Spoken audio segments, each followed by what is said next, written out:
In late 2025, inside a high-security facility in Shenzhen, Chinese engineers successfully activated a functional extreme ultraviolet prototype.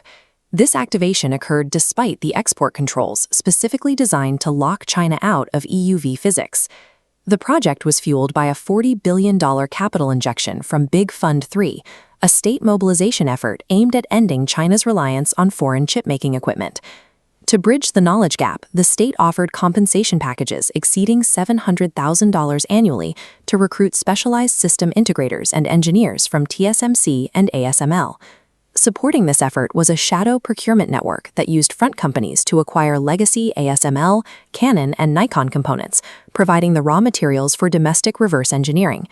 While ASML spent 30 years integrating a global supply chain, China compressed its prototype timeline into just 6 years. But the results differ physically. ASML's bus-sized scanner generates 600 watts, whereas Shenzhen's prototype produces 150 watts and requires an entire factory floor. This difference in power impacts manufacturing volume. This stack of wafers represents the throughput required for commercial viability.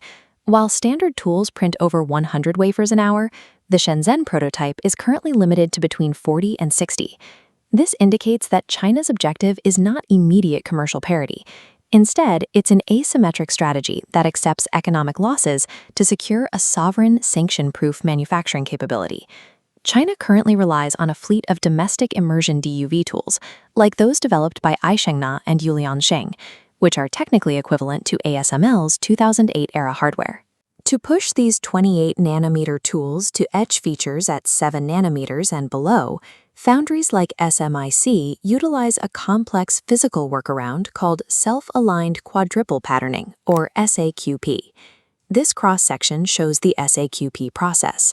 A legacy DUV tool prints a thick, low-resolution guide pattern on the wafer. Instead of one pass, the wafer runs through the machine 4 times. Chemical spacers are applied, physically dividing and multiplying the original lines into 4 thinner, denser features. This quadruple exposure method is difficult to control. Even microscopic misalignments between the 4 separate layers, called overlay errors, can ruin the entire chip. This graph plots the resulting yield divergence. While foundries using single-exposure EUV sustain yields above 90%, Chinese SAQP yields drop below 50% at 7 nanometers and plummet to just 20% at the 5-nanometer node.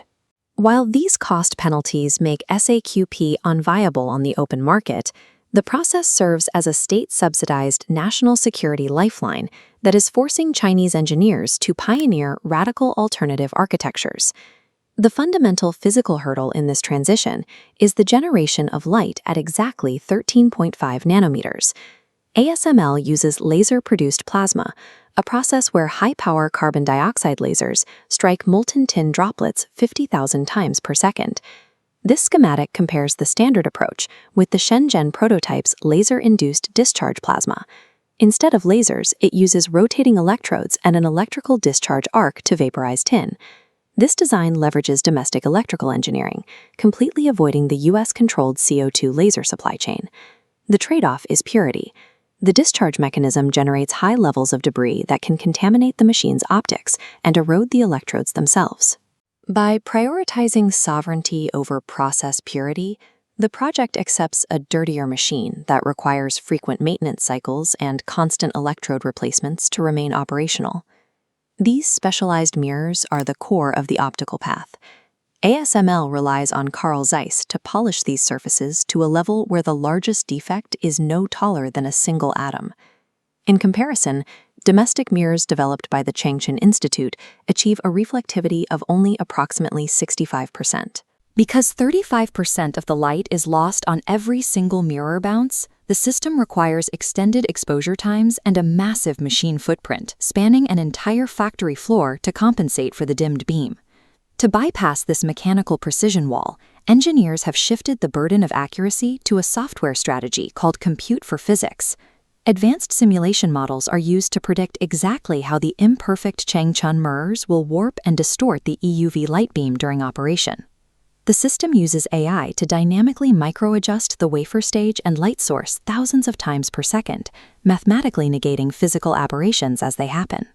By substituting real-time computation for absolute mechanical perfection, China is targeting the hardware monopoly that has historically protected ASML's dominance. The Shenzhen LDP prototype is a transitional tool. To resolve the power output ceiling, state planners are funding radical post-EUV pathways, abandoning pulsed plasma entirely. This project is called Steady-State Microbunching, or SSMB, and it is currently being tested at a dedicated site in Xiang'an. This schematic shows the SSMB architecture, a circular particle accelerator, roughly 150 meters in circumference, accelerates electrons to near light speed. This generates a continuous, exceptionally pure beam of EUV light, without the debris of plasma explosions. The physics of the accelerator could allow for power levels exceeding 1 kilowatt, potentially eliminating the low throughput constraints of current prototypes. This strategy transforms lithography from a self-contained truck-sized machine into a sovereign communal megastructure capable of piping light to multiple scanner bays simultaneously. Another alternative pathway backed by Big Fund 3 explores using matter rather than light to print microcircuits.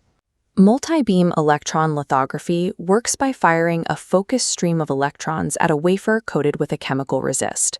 Because the effective wavelength of these electrons, the de Broglie wavelength, is smaller than 1 nanometer, this system can theoretically print features 13 times finer than an EUV scanner.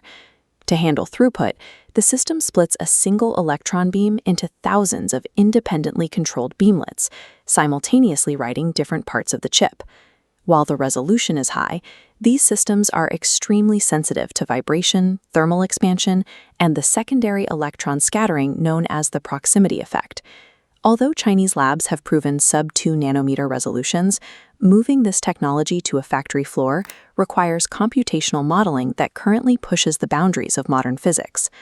The final vector of this alternative strategy abandons optics in favor of polymer chemistry, utilizing research from Fudan University. This process, called directed self-assembly, relies on long-chain block copolymers composed of 2 chemically incompatible halves. Heated over a template, the incompatible bonded halves repel each other, but cannot drift apart. Instead, they spontaneously snap into perfectly ordered nanoscale features. Utilizing these proprietary chemical reactions to form circuit structures, researchers are attempting to replace the multi-million-dollar optical exposures traditionally required for critical patterning.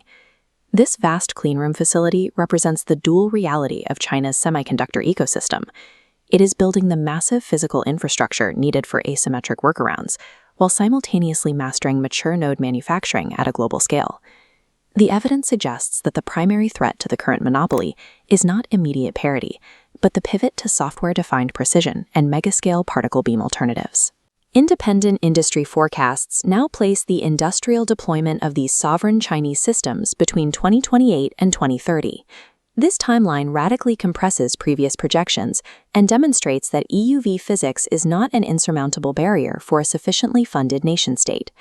The global semiconductor landscape is shifting from a single supply chain bottlenecked at ASML toward 2 separate, incompatible, and competitive technological ecosystems.